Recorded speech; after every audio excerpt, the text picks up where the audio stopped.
Number 20 को suppose you drop a die at random on the rectangular region shown in figure 15.6. what is the probability that it will land inside the circle with diameter 1 metre.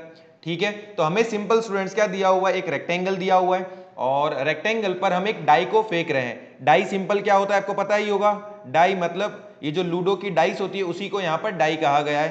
तो ये die जो है इसको फेंकते हैं हम rectangle पर और ये डाई जो है वो सर्कल जो 1 मीटर का है वहां पर लैंड करेगा। उसकी क्या प्रोबेबिलिटी है, डाई को जो है रेक्टेंगल पर फेंका जा रहा है और वो डाई जो है इस सर्कल पर लैंड करेगा, उसकी क्या प्रोबेबिलिटी है वो हमें कैलकुलेट कर कर बताना है।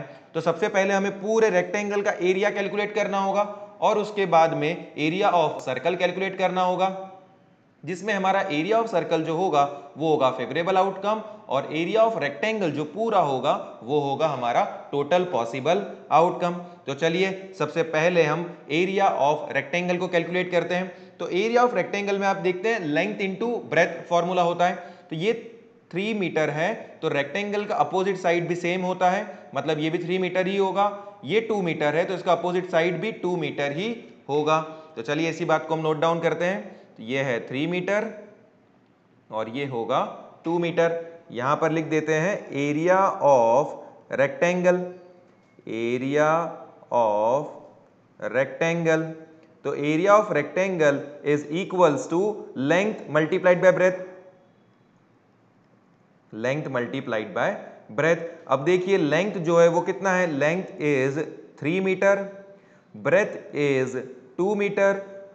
तो 3 multiplied by 2 is 6 and m into m multiply होकर बन जाएगा m स्क्वायर। तो हमें जो एरिया ऑफ रेक्टेंगल मिला है वो है 6 मीटर स्क्वायर। अब हम कैलकुलेट करेंगे area of a circle.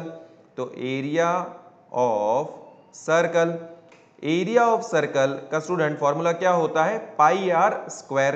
Area of a circle का फॉर्मूला होता है पाई आर स्क्वायर। अब यहां पर हम पाई की वैल्यू को प्लेस नहीं करेंगे, पाई एज इट इज, लेकिन रेडियस, अब रेडियस कैसे फाइंड करेंगे, तो हमें क्वेश्चन में इंफॉर्मेशन दी हुई है कि जो सर्कल जो है वो उसका डायमीटर है 1 metre.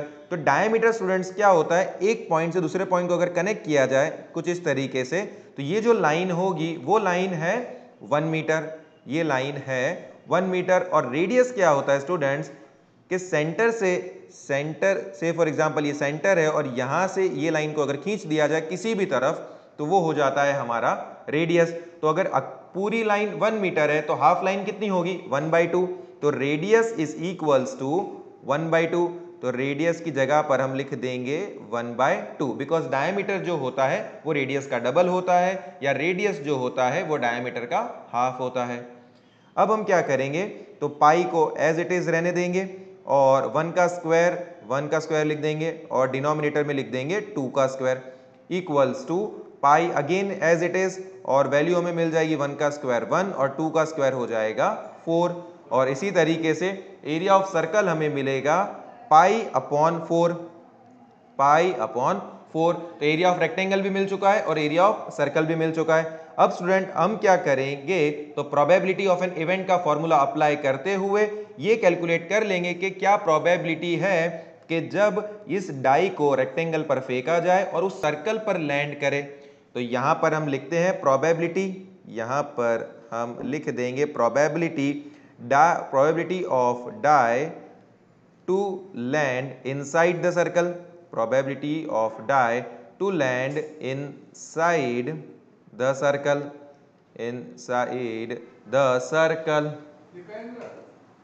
equals to area of a circle upon area of a rectangle, area of a circle upon area of rectangle, area of a circle upon area of rectangle। तो ये फॉर्मूला सर आपने कैसे apply किया, क्योंकि area of circle जो है student वो है हमारा फेवरेबल आउटकम और एरिया ऑफ रेक्टेंगल जो है वो है हमारा टोटल पॉसिबल आउटकम। तो ये फॉर्मूला मैं आपको बता रहा हूं जो प्रोबेबिलिटी ऑफ एन इवेंट का है वो आ जाएगा आपके स्क्रीन पर और ये आ चुका है।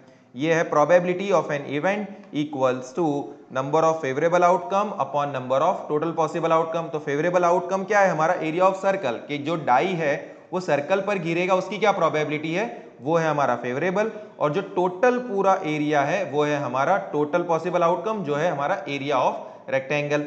हमने एरिया ऑफ सर्कल को कैलकुलेट करके रखा हुआ है, तो एरिया ऑफ सर्कल जो है वो है पाई बाय 4 और एरिया ऑफ रेक्टेंगल है हमारा 6। अब डिनोमिनेटर में जो 4 है वो डिनोमिनेटर में आ जाएगा, तो हो जाएगा ये 4 मल्टीप्लाइड बाय 6, और probability of die to land inside the circle कितना हो जाएगा, पाई अपॉन 24। तो ये सिंपल तरीके से हमने क्या किया है, probability of die to land inside the circle को हमने कैलकुलेट कर लिया है, जो है पाई बाय 24। तो आई होप स्टूडेंट ये वीडियो आपको अच्छे से समझ में आया होगा।